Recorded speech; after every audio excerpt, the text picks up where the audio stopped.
খেতে ইচ্ছে করছে, আর বাইরে যাওয়ার নাম শুনলেই কেমন একটা যাবো না ভাব মনে আসছে, তাই না? আর আইসক্রিমটা যদি বাড়িতে বানানো যায় কেমন হয় তাহলে?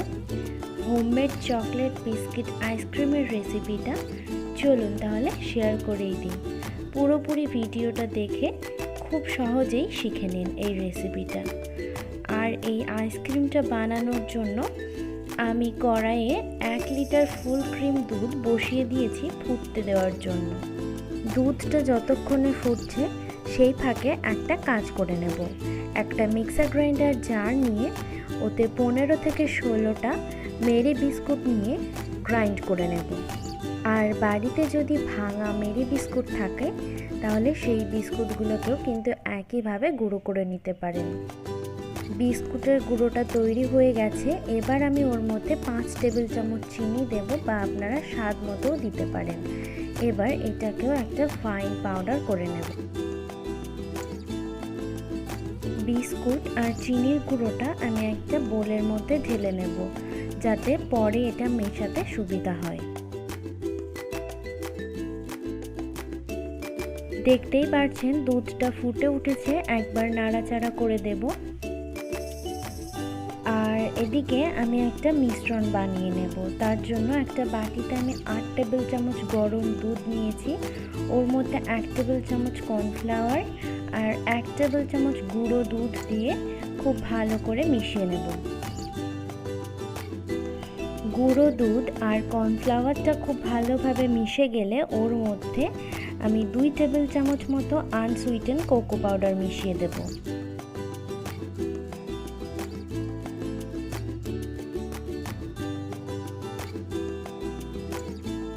মিশ্রণটা আমাদের তৈরি হয়ে গেছে। আর এদিকে দুধটাও প্রায় অর্ধেক হয়ে এসছে আর বেশ ঘনও হয়ে গেছে। এবার ওর মধ্যে বানিয়ে রাখা মিশ্রণটা দিয়ে দেব।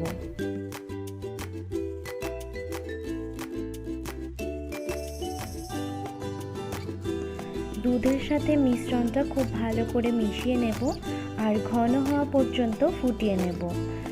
আর কন্টিনিউয়াসলি কিন্তু নাড়তে হবে, না হলে কিন্তু ধরে লাগার চান্স থাকতে পারে। দুধটা বেশ ঘন হয়ে এসছে। এবার আমি একটা হ্যান্ড বিটার নেব আর অল্প অল্প করে বিস্কুটের গুঁড়োটা মিশিয়ে দেব। খুব সাবধানে কিন্তু করতে হবে, একবারে দেবেন না, এতে লাম্পস হয়ে যেতে পারে। বিস্কুটের গুঁড়োটা পুরোপুরিভাবে মিশে যাওয়ার পর কয়েক সেকেন্ড ফুটিয়ে নেব, দিয়ে তারপর নামিয়ে ঠান্ডা করে নেব। ঠান্ডা হয়ে গেলে পর একটা মিক্সার গ্রাইন্ডার জার নিয়ে ওর মধ্যে ঠান্ডা করা মিশ্রণটা দিয়ে দেব। দিয়ে স্মুথ পেস্ট হওয়া পর্যন্ত আমরা ব্লেন্ড করে নেব। দেখে হয়তো বুঝতেই পারছেন কতটা স্মুথ টেক্সচার এসছে। এবার একটা এয়ার টাইট কন্টেনার নিয়ে ওর মধ্যে মিশ্রণটা পুরোপুরি ঢেলে দেব।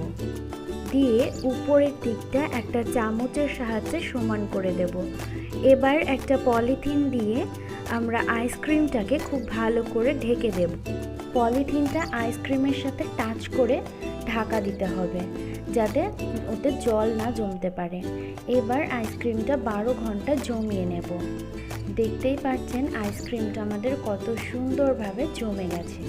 আমি চামচ দিয়ে একটু ভালো করে দেখিয়ে দিচ্ছি। কেমন লাগলো এই আইসক্রিমের রেসিপিটা অবশ্যই কমেন্টের মাধ্যমে জানাবেন। আর সার্ভ করার সময় নিজের ইচ্ছে মতো মেল্ট চকলেট দিয়ে গার্নিশ করে দিতে পারেন। আর আপনি যদি আমার চ্যানেলে নতুন হয়ে থাকেন তবে আমার চ্যানেলটিকে সাবস্ক্রাইব করতে একদম ভুলবেন না। আর এতক্ষণ সাথে থাকার জন্য অনেক ধন্যবাদ। Thanks for watching.